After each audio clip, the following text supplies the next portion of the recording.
you guys, that wasn't necessarily the full complement of players that the Pelicans had, but to kind of punch through a team like that it had some knowledge on you, does that do anything to the psyche of the team? I don't know. I mean, you would have to ask them because they have a different team and we have a different team. So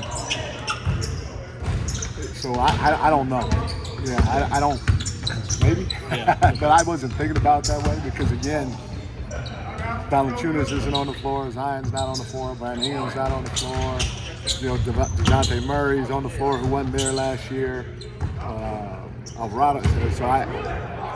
Yeah, kind of along those lines too. It's like sometimes you can play your best basketball and not win games. Yeah. Here you are winning games. Do you feel like you're in a stretch of playing your best basketball in this early season?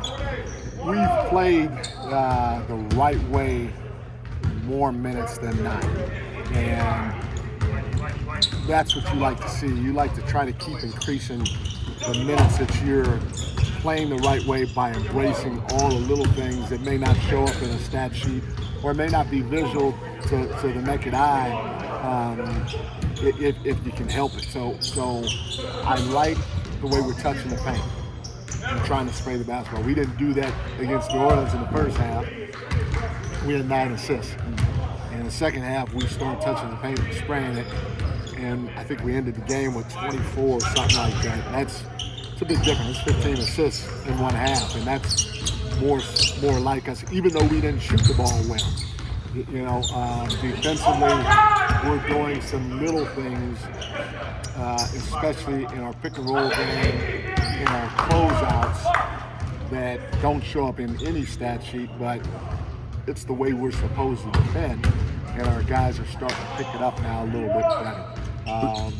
Our transition offensively is getting a little bit better. So all those things that, again, don't show up in the stat sheet that we want to do at a high level for 48 minutes are getting better, and you hope that over time they're there for 46, 47 minutes of the game. What are some of those details?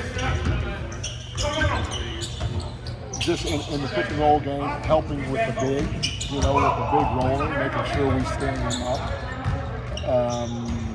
making sure that our shifts are impactful shifts and not just standing there and swiping at the ball trying to go for a steal, but we're playing little big games and shit to try to stop the ball, but also knowing that we got to close to the shooter. And when we close to the shooter, having a stick hand to contest. And then the last thing, going back to the pick and roll, is if you're the bottom weak side defender, doing your work early, because we may screw up our coverage in the pick and roll. And if we screw up our coverage in the pick and roll, we need somebody being there early to help us cover up the mistake that we made in the pick and roll. So just pulling over, being at the midpoint line when we need to, early instead of reacting to us screwing up or reacting to them beating us in the pick and roll. We talked so much about Malik's offense, but his defense really popped last game against New Orleans. I'm curious, just from your perspective, last 3 years with him, where have you seen like the areas of growth from him defensively? The biggest, I think I said this. I'm pretty sure it was year 1, maybe year 2. I'll never forget. We were in Minnesota, and we went from Minnesota to Houston, and I set both Malik and Kevin down. And I told him, I said, you guys have played a combined 2,500 plus minutes. And I asked them, I said, do you know how many charges you have between the two of you guys? And they were like, I said, you guys had 1.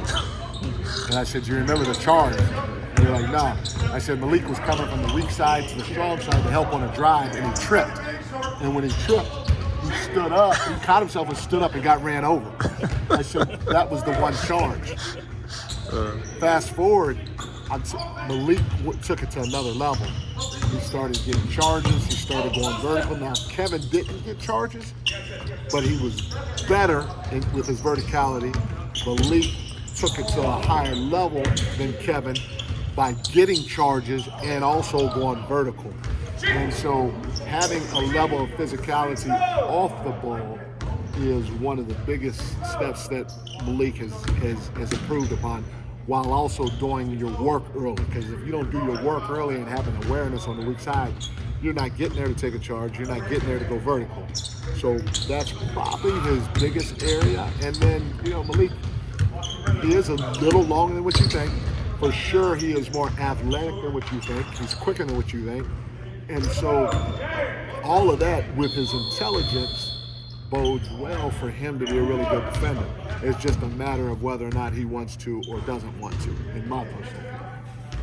It's interesting. What have you thought of Kevin doing a lot of the little details? Obviously, the shooting is what it is night to night, but it seems like he's rebounding a lot more and more active. Yeah, and at the end of the day, that's why there are times when he may not be shooting well, but we're still gonna ride with him because he does a lot of little things out there, especially on the weak side defensively, being in the right position, making the paint look crowded, all that other stuff.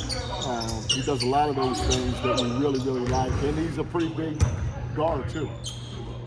I have a random basketball question for you. There's so much talk about the three-point shot, and people have ideas of like, oh, maybe move the line back or eliminate the corner three. From your perspective, as someone that's been around the game for a long, long time, where do you think they should go with it? Are you cool with where it's at? What are your thoughts on it? I think where it's at is fine. Maybe in time if players continue to get better, maybe move it back. I don't know, but I like it where it's at now because one of the things, it's entertainment for the fans. And although I love the 80s and 90s basketball where it was 75, 77, not a lot of fans really like that. And so if you're going to go backwards to that type of scoring, it may dissuade people from watching the game. And I mean, our game, I think, is in a pretty good place on both ends of the floor. There are some things that we can clean up, but the three-point line is, in my opinion, not one of them right now. You guys have the lowest turnover rate over these last 5 games. What do you credit that to? How has that been? The guys being locked in, trying to play the right way because at the end of the day, the ball's in Fox's hands. The ball's in Malik's hands. The ball's in Domus's hands. The ball's in DeMar's hands. And those guys have to figure out a way to make the game not only easy for their teammates, but they got to go get a bucket when they need to get a bucket for it.